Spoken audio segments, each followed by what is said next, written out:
Assalamualaikum dan selamat pagi diucapkan kepada semua pelajar. Diharapkan semua pelajar berada dalam keadaan sihat sejahtera. Okey, kelas hari ini saya akan teruskan dengan topik yang ketiga iaitu perakaunan untuk kawalan dalaman. Okey, kelas hari ini merangkumi dua subtopik iaitu yang pertama 3.1 kawalan tunai, yang kedua penyata penyesuaian bank. Okey, saya akan menerangkan apakah yang dimaksudkan dengan kawalan tunai. Baik, kita teruskan dengan maksud kawalan tunai. Apakah yang dimaksudkan dengan kawalan tunai? Kawalan tunai merupakan kawalan dalaman yang berkaitan dengan pengurusan dan pengendalian wang tunai.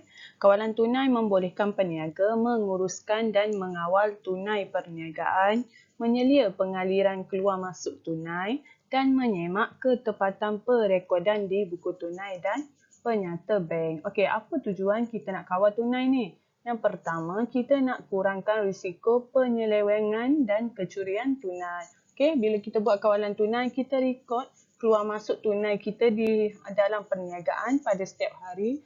So, takkan berlakulah penyelewengan ataupun kecurian. Yang kedua, kita nak pastikan perniagaan mempunyai tunai yang mencukupi. Kita ada tunai dalam kita punya akaun.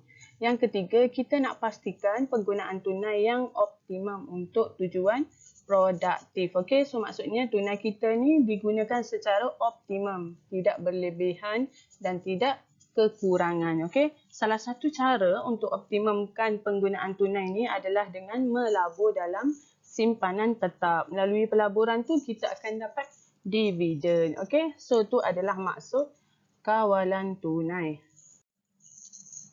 Okey, apa aspek-aspek yang perlu dititikberatkan dalam kawalan tunai ini? Okey, dia ada 5 aspek. Yang pertama adalah penetapan tugas, yang kedua pengasingan tugas, yang ketiga pendokumentasian, yang keempat kawalan fizikal dan yang kelima adalah pusingan tugas. Okey, kita ada 5 aspek tadi, kita pergi kepada setiap satu. Yang pertama, penetapan tugas. Okey, penetapan tugas apa yang perlu dibuat?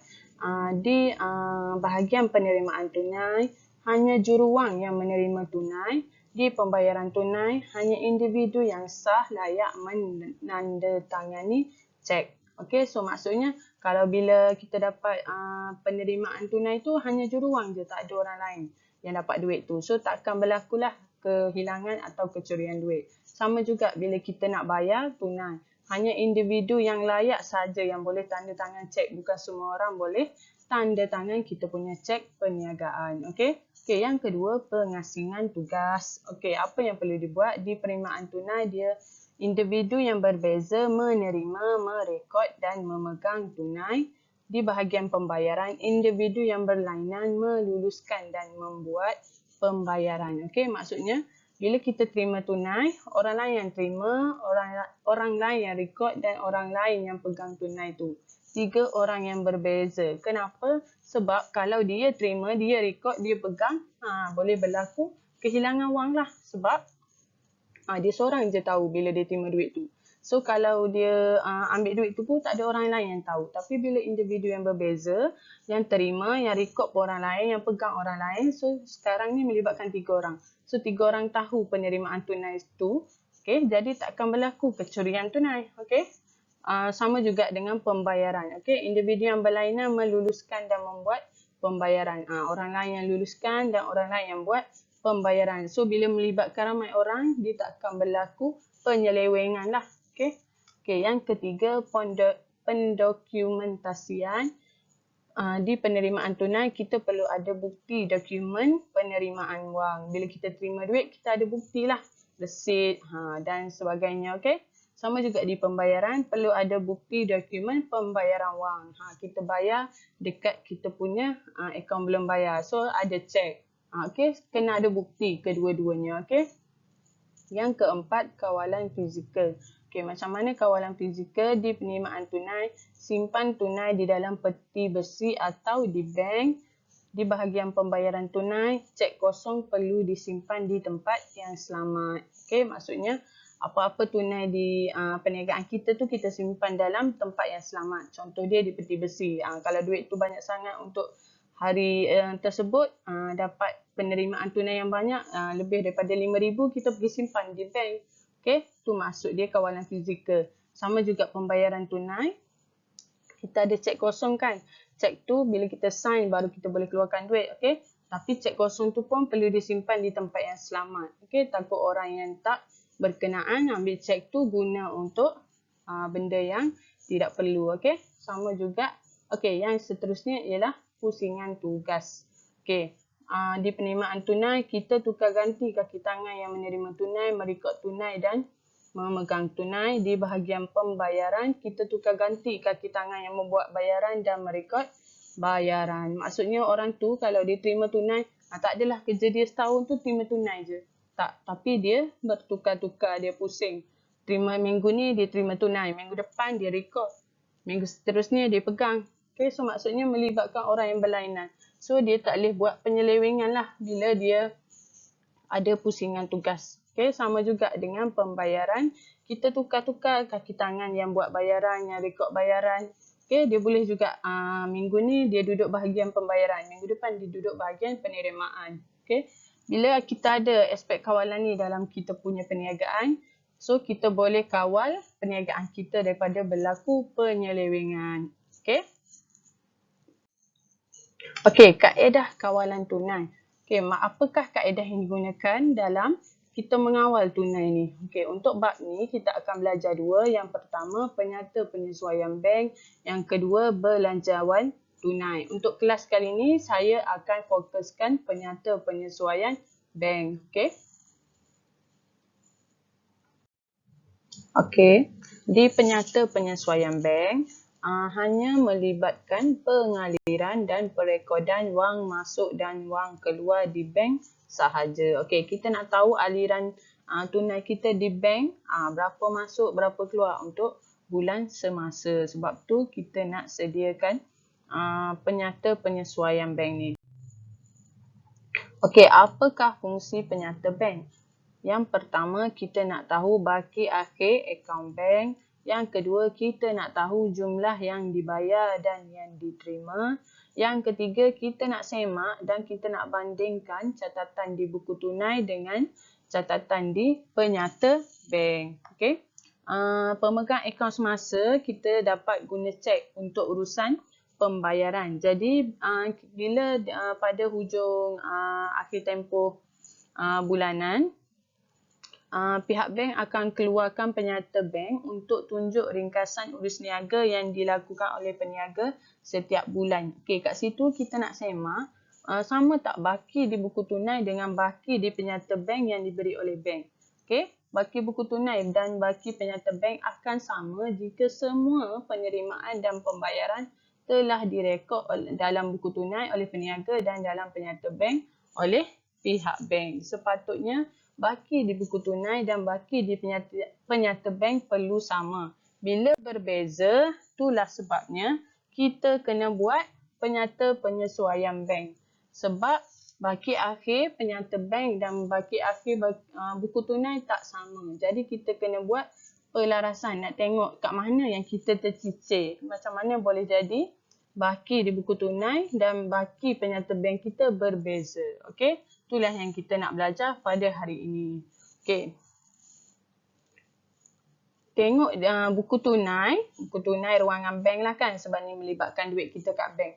Okey, buku tunai ruangan bank, belah debit ialah wang masuk, belah kredit ialah wang keluar. Awak dah tahu tu kan, kalau buku tunai, kalau terima duit, tulis belah debit. Kalau kita keluarkan duit ataupun pembayaran, belah kredit. Okey.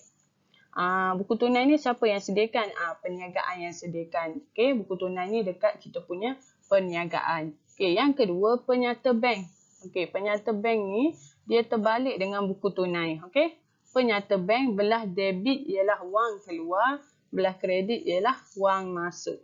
Okey, awak ingat dia terbalik dengan buku tunai. Buku tunai belah debit wang masuk, belah kredit wang keluar. Penyata bank belah debit wang keluar, belah kredit wang masuk.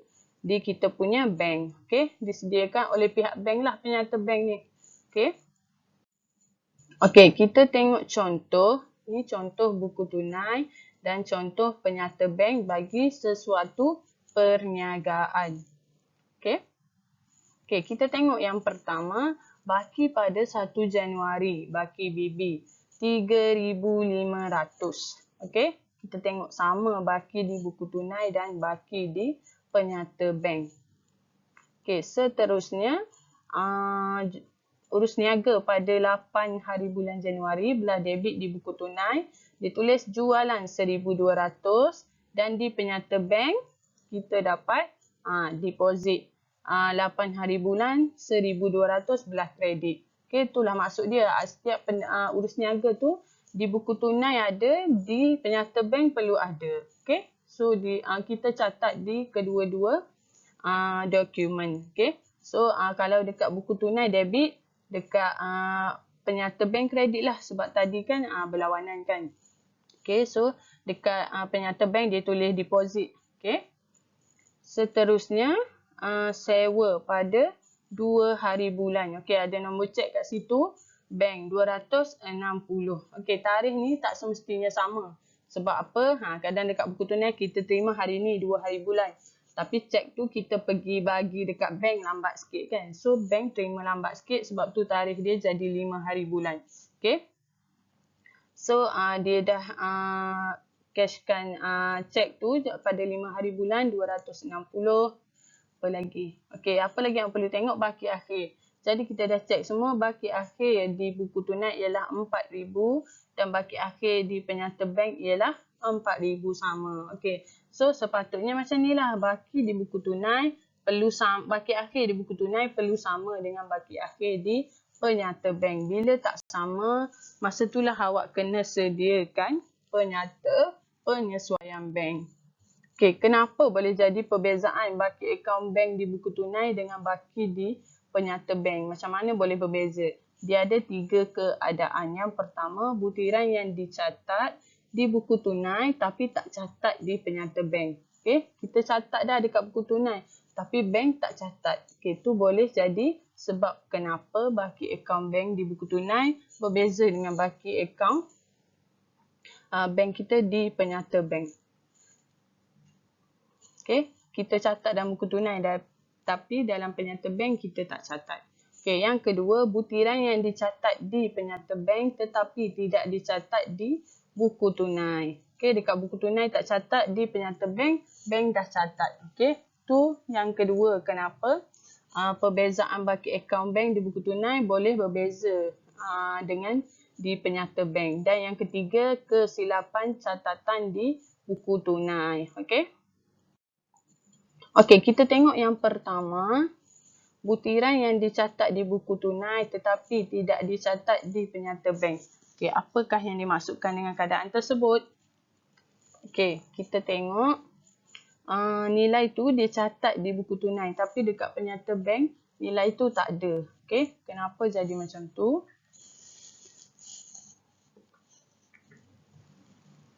Okey, kita tengok ni satu buku tunai dan satu penyata bank sesebuah perniagaan. Okey, kita cek.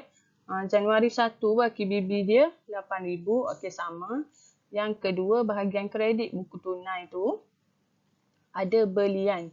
Cek dia 1,600, 1,500. Okey, ada tak pada penyata bank? Ada. Okey, tak ada masalah. Seterusnya, Ahmad pada 20 Januari. Nombor cek dia 1,007. Ada pada penyata bank? Tak ada. Okey. Seterusnya 24 gaji, nombor cek dia 1,008. Nilai dia 1,000, ada pada penyata bank. Okey, so sekarang apa yang tak ada di penyata bank? Okey, 20 hari bulan iaitu Ahmad, nombor cek 1,007. Tak ada dalam penyata bank. Okey, kenapa tak ada? Ni ialah cek belum dikemukakan. Okey, apa maksud cek belum dikemukakan ni? Cek ni dia dah dikeluarkan oleh peniaga tapi belum ditunaikan di bank. Dia tak bawa pergi bank lagi untuk ditunaikan. So, bank tak catat lah urus niaga ni. Urus niaga tu lah yang tak ada di penyata bank sekarang. Okey. cek belum dikemukakan sentiasa kredit di buku tunai. Okey. Perniagaan telah bayar cek kepada orang tetapi cek tersebut belum hantar ke bank lagi. Okey, dia dah bayar dekat orang Ahmad tu tapi Ahmad tu belum bawa ke bank untuk diambil tunai tu. Okey, sebab itulah bank tak tulis urus niaga pada 20 tu. Okey. Okey, yang kedua, apa lagi situasi yang membuatkan butiran yang dicatat di buku tunai ni tak catat kat penyata bank. Okey, kita cek lagi untuk urus niaga ni. Okey, kita tengok baki baby 5,000. Okey, bahagian kredit belian 1,000, nombor cek 1,006, jumlah dia 1,500 pada penyata bank ada. Okey, seterusnya bahagian debit dekat buku tunai 6 hari bulan komisen 200.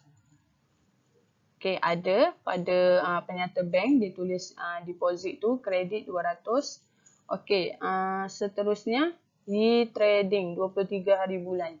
Jumlah dia 1,600. Okey, tak ditulis di penyata bank. Okey, kenapa? Okey, ni adalah deposit belum dikreditkan. Okey, cek belum dikreditkan sentiasa debit di buku tunai. Okey, apa maksud dia? Perniagaan dah terima cek tetapi belum hantar ke bank lagi. Okey, trading ni dah buat bayaran kepada kita punya perniagaan. Kita dah ada cek tu tapi kita tak bawa cek tu ke bank untuk ditunaikan. Okey, sebab tu bank tak catat apa-apa penerimaan lagi. Okey, so kita dah catat kat buku tunai tapi dekat penyata bank tak ada benda tu. Okey, so kalau bahagian debit tu dipanggil deposit belum dikreditkan. Kalau bahagian kredit tadi, buku tunai, tu adalah cek belum dikemukakan.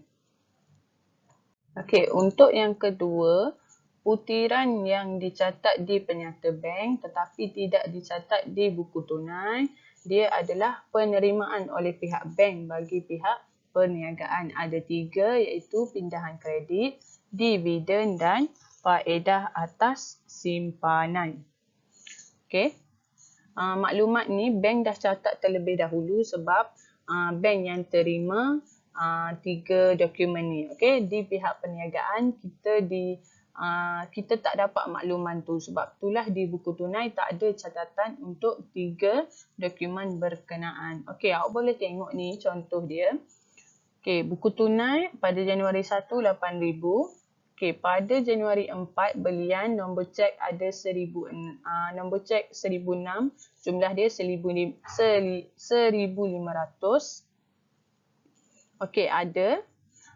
Seterusnya ialah kita tengok di penyata bank sewa pindahan kredit. Okey, belah kredit 1,000. Okey. Sedangkan di buku tunai tak ada nilai tersebut. Sama juga dividen pada 30 hari bulan, kredit 100, 31 hari bulan, faedah atas simpanan 50. Okey, 3 butiran ni tak ada di buku tunai. Okey, sebab kita di perniagaan kita tak dapat makluman tersebut. Okey. Okey, apa lagi butiran yang dicatat di penyata bank tetapi tak dicatat di buku tunai. Okey, tadi penerimaan, yang ni pembayaran oleh pihak bank bagi pihak perniagaan. Okey, biasanya ada 3 iaitu perintah sedia ada, bayaran buku cek dan caj perkhidmatan bank. Ni pun sama, bank akan catat terlebih dahulu sebab dia dah dapat makluman tu. Kita di perniagaan kita tak dapat makluman tu. So kita tak catatlah dekat kita punya buku tunai. Okey, sama juga ni, tengok di bahagian penyata bank ni pada 10 hari bulan kereta perintah sedia ada debit 500. Okey, di buku tunai tak ada. Okey, 30 hari bulan buku cek debit 100. Okey, dan caj bank 50 debit. Okey. 3 butiran ni tak ada di buku tunai, hanya ada di penyata bank. Okey, satu lagi faedah atas overdraft. Okey, jadi ada 4 perintah sedia ada, bayaran buku cek, caj perkhidmatan bank dan satu lagi faedah atas overdraft. Okey, Satu lagi butiran yang dicatat di penyata bank tapi tak catat kat buku tunai ialah cek tak laku. Okey, apa yang dimaksudkan dengan cek tak laku?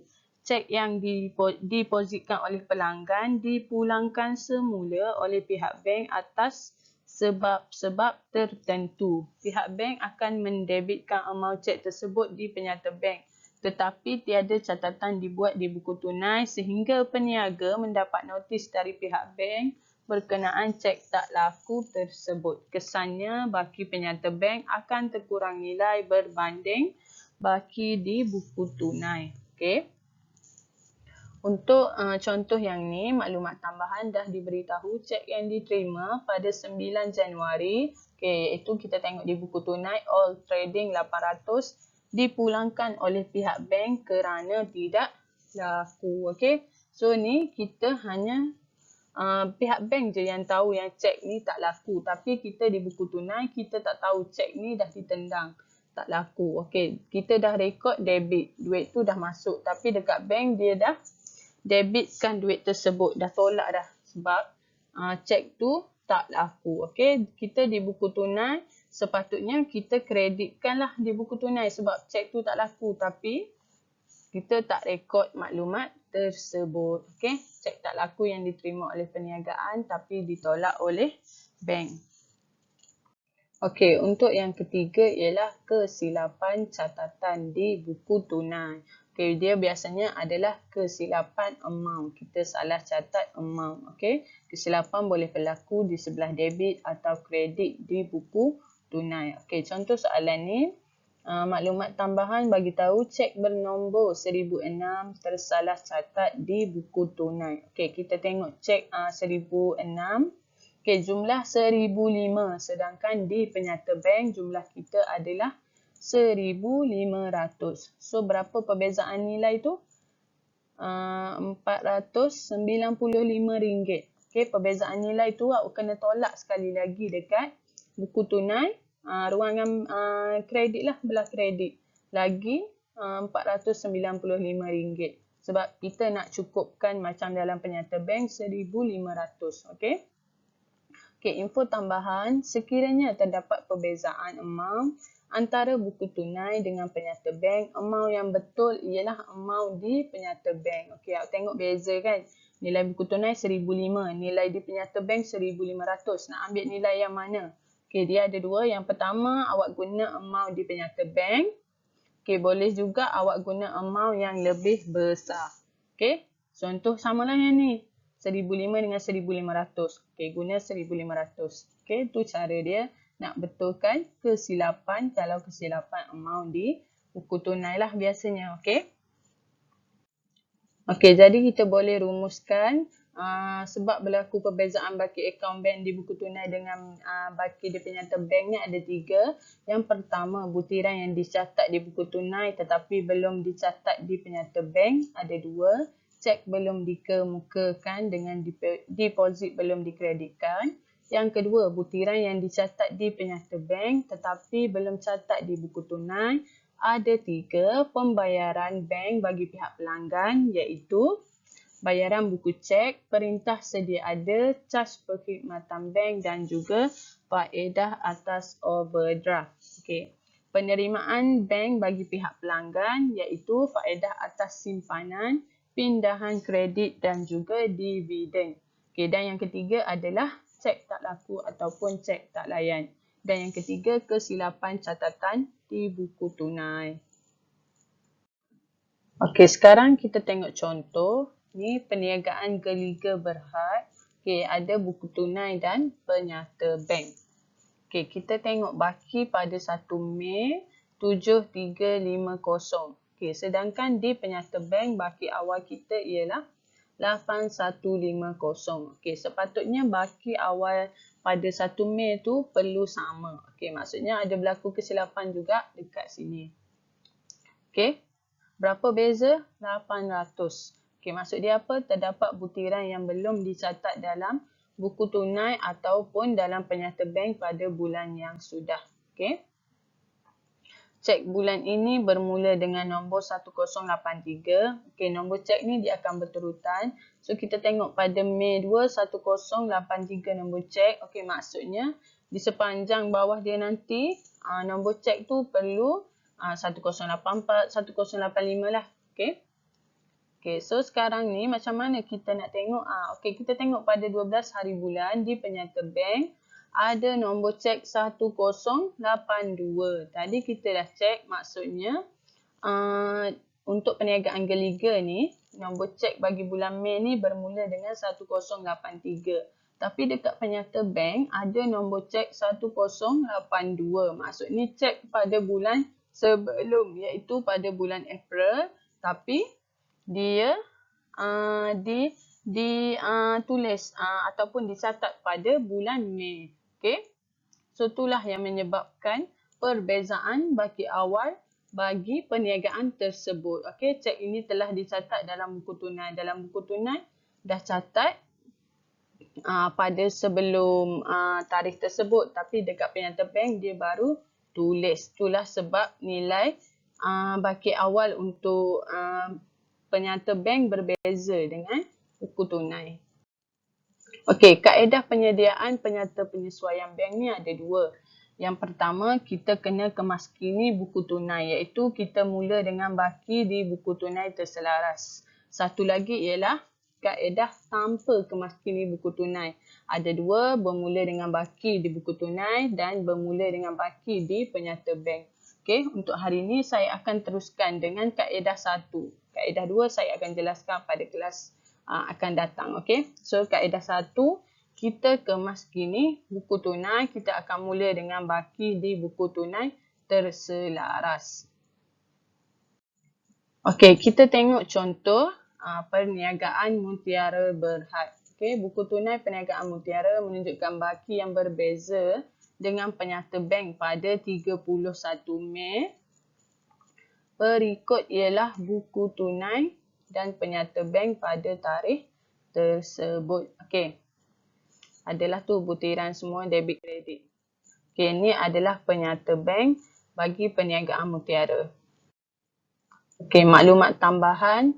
Satu, cek yang diterima pada 25 Mei dipulangkan oleh bank dengan tanda rujuk penyuruh bayar. Okey, so ni maksudnya cek tak laku. Okey. Yang kedua, cek yang dikeluarkan bernombor 1087 dikenal pasti berlaku kesilapan catatan. Okey, ni biasanya salah tulis amount lah. Okey. Soalan dia, anda dikehendaki mengemaskini buku tunai untuk bulan Mei. Dan yang kedua, sediakan penyata penyesuaian bank. Okey, kita ada dua sekarang, iaitu buku tunai ruangan bank dengan penyata bank. Okey, kita ada langkah-langkah yang perlu dibuat untuk jawab soalan penyata penyesuaian bank ni. Okey, langkah yang pertama, apa awak perlu buat bila dapat soalan ni? Okey, yang pertama, awak kena buat perbandingan baki akhir buku tunai dengan baki akhir penyata bank. Okey, sekarang tengok baki akhir dia. Okey, baki akhir di buku tunai ialah 10,960. Baki akhir di penyata bank 10,315. Okey, kolom last kali tu baki. Okey, so maksudnya dah berbeza. Memang awak kena buat penyata penyesuaian bank lah sebab ada perbezaan nilai. Okey, yang kedua, apa yang awak kena buat? Buat perbandingan butiran sebelah debit di buku tunai dengan butiran di sebelah kredit di penyata bank. Tandakan palang hitam tu bagi butiran yang sama. Okey, sekarang kita nak cek butiran apa yang kita tak ada dalam buku tunai atau dalam penyata bank. Okey, kita nak crosskan dia. Okey, yang kita start belah debit buku tunai dulu. Okey, belah debit buku tunai dengan belah kredit penyata bank. Okey, sebab penyata bank ni songsang. Duit masuk dekat buku tunai belah debit, tapi dekat penyata bank duit masuk ialah belah kredit. Okey, kita tengok. Okey, mula-mula jualan pada 3 hari bulan sebanyak 2,550. Okey, dekat penyata bank ada 2,550 bahagian kredit. Okey, ada. So, kita potong. Okay, seterusnya, Akila Berhad 5 hari bulan 870. Ada dekat penyata bank? Ada 870. Potong. Dia tak semestinya tarikh yang sama ya. Sebab dekat buku tunai ni tarikh yang memang awak terima dekat bank ni dia lambat sikit lah. Tapi asalkan pada bulan yang sama ya. Okay, butiran tu memang dia akan tulis cek, deposit macam tu. Sebab kita terima duit tu sebagai cek atau sebagai deposit. Okay, dekat buku tunai kita akan tulis lah nama ABT, ABB kita ke, hasil ke, belanja ke. Okay. Okay, seterusnya Farah 1450 ada. Okay, ada. Seterusnya Bona Berhad 2530 tak ada. Okay, KIV dulu, jangan potong kalau tak ada. Okay, seterusnya Perniagaan Dini 1770 ada, potong. Peruncit Ahmad 2430 ada, potong. Okay, lagi Alwi Trading 2400 ada, tak ada. Okay, sekarang belah debit dekat buku tunai ada dua perkara yang tak ada di penyata bank. Okay, so dua perkara itulah nanti kita kena tulis dekat sebelum kita sediakan penyata penyesuaian bank. Okay. Okay, dah buat langkah yang kedua. Kita pergi langkah yang ketiga, buat perbandingan butiran sebelah kredit. Tadi sebelah debit buku tunai, sebelah kredit ni sebelah kredit buku tunai dengan butiran sebelah debit penyata bank. Okey. Sekarang kita tengok sebelah kredit buku tunai pula. Okey, dia mula dengan sewa. Nombor cek 1083, 850 ada? Ada. Okey, potong. Baiki kenderaan. Nombor cek 1084, 500 ada? Ada. Okey, potong. Komisen 590, nombor cek 1085. Tak ada. Okey, biar kat situ. 1086, 220 ada? Ada. Okey, potongkan dia. Okey, seterusnya David & Co 2477. Nombor cek 1087. Okey. Okey, dekat bahagian penyata bank, nombor cek 1087, dia tulis 2747. So, maksudnya ada kesilapan amount kat situ. Okey. Okey, biar dulu. Okey, seterusnya Arguna tu 1088 ada. Okey, 5633 ada, potong. Lagi Tenaga Nasional Berhad 1089, 120. Ada? Okey, tak ada. Okey, biarkan dulu yang tak ada tu. Okey, dah settle langkah 3. Okey, langkah 4. Okey, sebelum langkah 4, kita ada tandakan untuk cek bulan lepas. Okey, saya dah bagi tahu tadi, cek bulan ni tengok dekat buku tunai mula dengan 1083. So, maksudnya nombor cek sebelum 1083 tu kita perlu buanglah daripada kita punya penyata bank. Sebab kita tak nak ambil kira dalam kita punya pengiraan sekarang. Kita nak kira hanya untuk bulan semasa. Okey. So, kita potonglah yang nombor sebelum 1083 iaitu cek bulan ini bermula dengan 1083. Okey, ni 1082 adalah cek bulan sudah. Okey, so potong dia. Okey, dah potong. Okey, barulah kita pergi kepada langkah 4. Kita nak tentukan sama ada terdapat kesilapan catatan di buku tunai bagi transaksi yang sama. Tandakan K di sebelah amount tersebut. Okey, ada tak kesilapan catatan? Okey, tadi kita dah cek. Nombor cek 1087, nilai dekat buku tunai 2477. Tapi nilai di penyata bank 2747. Berlaku kesilapan kat situ. Okey, maklumat tambahan pun dah maklum. Cek yang dikeluarkan bernombor 1087 dikena pasti berlaku kesilapan. Okey, so kita tandakan K sebelah kesilapan tersebut.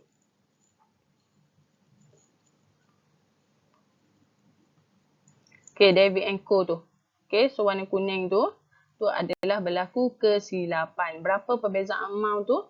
Okey, 2747 tolak 2477. 270. Okey, so kita pilih tadi saya bagi tahu amount di penyata bank biasanya yang betul tak pun amount yang lebih besar. So kita guna amount 2747. So ada 200 70 lagi nanti awak perlu kreditkan di bahagian buku tunai. Okey, seterusnya langkah 5. Lihat maklumat tambahan. Sekiranya terdapat cek tak laku dan tandakan CTL di sebelah amount pada buku tunai. Okey, maklumat tambahan tadi dah bagi tahu cek yang diterima pada 25 Mei. Okey, tengok buku tunai 25 Mei. Bona Berhad. Okey, 2530 dipulangkan oleh bank dengan tanda rujuk penyuruh bayar. So, ni adalah kita punya CTL, cek tak laku. Okey, nanti kita nak kreditkan di bahagian buku tunai. Okey, langkah 6, barulah kita nak sediakan penyata penyesuaian bank ikut kaedah kemaskini buku tunai.